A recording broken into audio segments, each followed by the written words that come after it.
Hello, this is Greg again, coming back at you with another video that I haven't done in a long time. There's something on my mind that I just wanted to get off my chest and discuss and talk about, and that has to do with operating in the creative again. My theme of operating in the creative. What I want to talk about today has to do with our relationship with humans relationship with animals. And I use the word humans because in academia they use the word humankind now. It's not mankind, it's humankind. But even humankind doesn't do justice because, first of all, if you break down the word humankind, you have human. Hue means color. Man, of course, is the male species, and then kind means something similar to. So when you say the word humankind, you're saying something similar to a colored human. So even that's incorrect.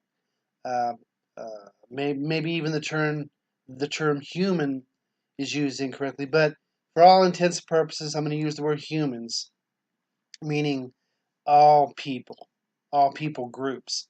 In any case, I want to talk a little bit about humans' relationship with animals in this third dimensional reality, is what we call third dimensional reality. And my wife and I were talking the other day. Speaking of which, let me show you a picture of me and my wife. I love this picture. It's great. That's that's me and my wife. Isn't she beautiful? Now she's definitely a human. She's more human than I am. Right? She's a melanated being. Right? And believe it or not, so am I. All right. Now, uh, let me get into that discussion a little bit. when we talk about a melanated human, of course, many of you know that melanin has to do with skin color, but there's a whole bunch more that it has to do with. It has to do, it deals with your pineal gland up in your brain, and the substance of melanin is all in the universe. All right, it's in every living thing. It's in the rocks. It's in plants. It's in animals. It's the black substance in outer space. It's basically the building block of life. And Caucasians typically don't have as large amounts of melanin in their body as people of color do, and I say typically. Uh, there, there. I've actually done some research so that they say that about 15% of Caucasians do have high concentrations of melanin in their body, even though their bodies, their outer body doesn't show it like mine. You can't tell by looking at me that I have a high concentration of melanin. But if you knew anything about what I've experienced in my life and the things I've gone through in my life, that basically prove that I have higher concentrations of melanin than most Caucasians. And well, like I said, that's basically a topic for another discussion. But I wanted to at least touch on that. It has somewhat to do with the topic that I'm going to discuss now, which is our humans' relationship with animals. My wife and I were talking the other day about how it's sad that it seems like the animals on this planet are smarter than the humans are. All right, animals recognize when a storm is coming. Animals have a higher sensitivity to metaphysical things, to the spiritual realm, to what is referred to as demons and demonic things. The animals know when there's danger around a lot quicker than humans do. Animals see angelic beings and fourth, fifth, and sixth dimensional beings that our eyes don't pick up. Animals see all this. And for the most part, most humans, not all, but most humans don't operate to that degree. They don't operate in fourth, fifth, sixth, seventh dimensional uh, living. And that's what I want to talk on today a little bit. It's like I'm reminded lately, my wife and I have really seen how, like, when we're walking down the street or something, like normally when you walk down the street, if you see a squirrel or something, the squirrels will actually run away from you, or the birds will fly away from you. Well, when my wife and I walk down the street, they don't. They actually stop and just look at us go by. All right, or the birds just hop a little bit out of the way and then just continue out of their business. And the reason being is because they pick up on our energy, because all life is energy. All right, that's another metaphysical principle. Is like this bedpost that you see behind me is not really a bedpost. It's energy. It's energy that has taken this particular form, or this wall here is energy that has taken a particular form, and that form is based upon sound waves, which is another which is another topic for another discussion. I mean, I know I'm kind of all over the map with this, but just things that are in my heart. But pertaining to animals, even in the Bible, in the Old Testament, humans had relationships with animals. It's like when Baal was on his horse, no, on his donkey. He was traveling down the road. The donkey stopped because there was an angel that was stopping him from going anywhere. Uh, Baal, who was riding the donkey, didn't see the angel and kept kicking the donkey to move. And finally, the donkey spoke in a human language. I guess it was Hebrew, and told him he couldn't move because an angel was there. So even in our third dimensional reality, we can speak to animals.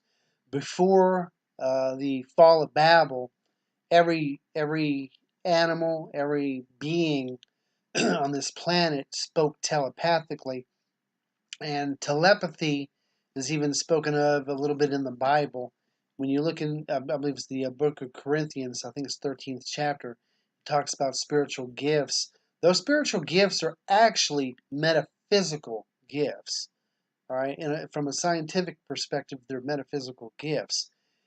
And there's no reason why, as humans, that we should not be operating in those gifts. The reason there's many reasons why, but because of this recent uh, universal shift in consciousness that really began to kick off around 2011, 2012, and it, actually long before that, but around that time is when it really started becoming apparent. There were like the polar shifts began to happen on the Earth. Before 2012, the Earth was on an axis of 24, 25 degrees. Around 2012, it shifted to 12 degrees, and since then, it has shifted to 5 degrees. And because of that shift, it messed with the magnetic field of the Earth. And that's another thing I wanted to discuss. Because of that medic that magnetic shift in the earth, it affected the brains of every animal on this planet. So that's why a lot of human beings they experience things like stomach pains and dizziness and uh, sometimes temporary memory loss. Women's menstrual cycles started going haywire. The animals, when they migrated, they got lost, couldn't figure out where to migrate to. Animals washed up on the shore. A lot of the animals in the fish kingdom washed up in the shore and died because they lost their bearings. So it's had a lot of effects that the animal kingdoms have had to basically adjust to. Anyways, let me say this real quick. I only have a few minutes left. Um,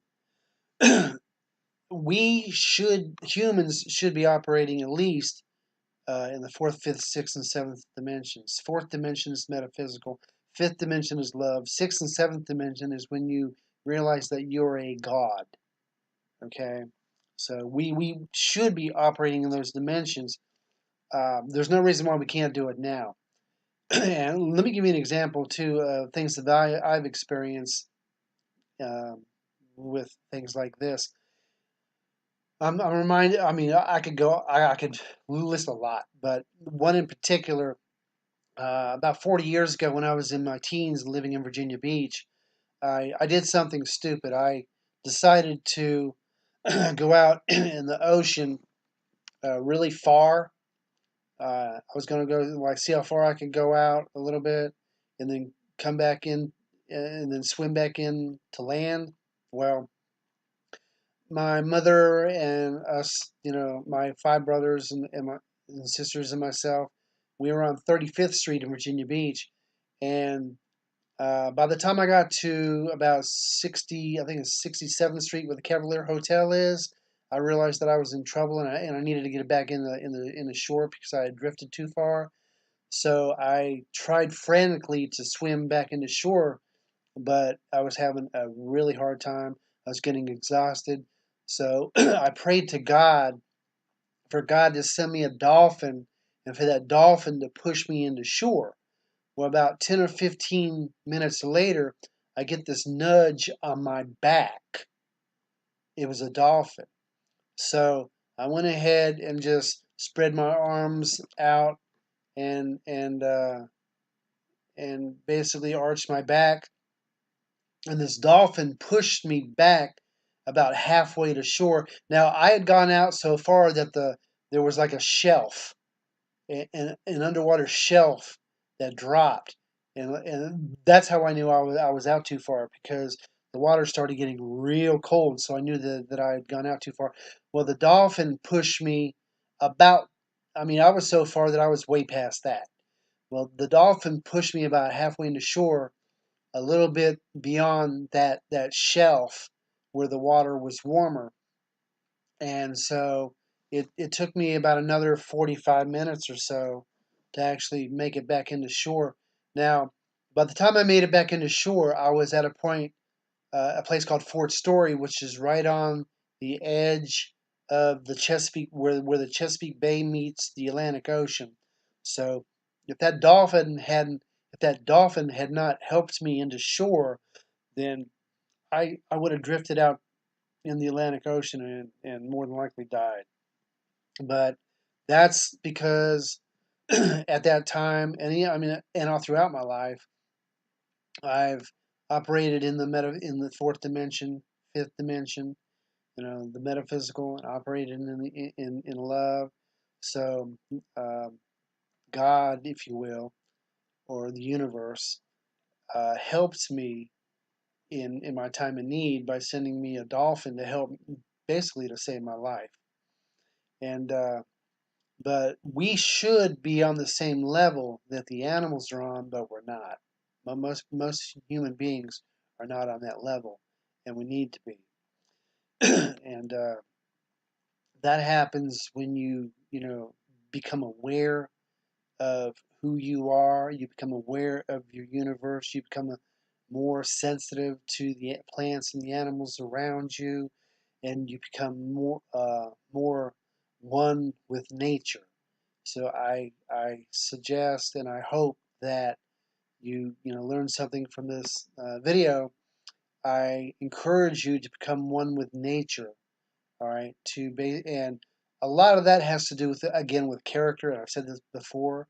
If you have bad character, then the first thing you need to deal with is your character. Have more of a godly character, have and operate more in the fifth dimension, which is love. When you begin to operate more in fifth dimensional thinking, love and concern for your environment, concern for other living things, then you begin to operate in more in the fourth dimension, fifth dimension, and then you begin to basically reach higher dimensions of consciousness, and that's how it's done. All right. Thank you for the short time. Thank you for watching my video. Have a blessed day. Bye bye.